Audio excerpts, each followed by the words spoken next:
রামু ছিল এক গরিব কৃষক। তার সম্পদ বলতে একটিমাত্র গরু। গরুটিই তার জীবন চলার একমাত্র ভরসা। সে গরুটিকে খুব ভালোবাসত, যত্ন করত আর প্রতিদিন তা চড়াতে নিয়ে যেত। এক বছর গ্রামে ভয়ানক খরা পড়ল।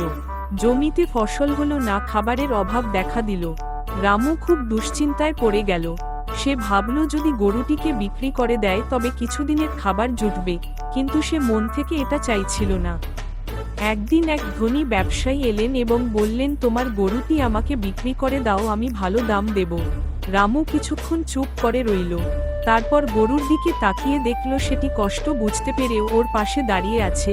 সে হঠাৎ বুঝতে পারল টাকা ক্ষণস্থায়ী, কিন্তু বিশ্বস্ততা ও ভালোবাসা অমূল্য।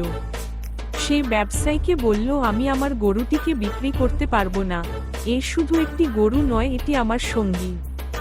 সেদিন রাতে হঠাৎ বৃষ্টি নামল, খরা শেষ হলো। কিছুদিন পর তার জমিতে নতুন ফসল হলো। রামু বুঝল কষ্ট আসে, কিন্তু ধৈর্য ধরলে সুসময়ও আসে। আর তার প্রিয় গরুটি ছিল বলেই সে হার মানেনি।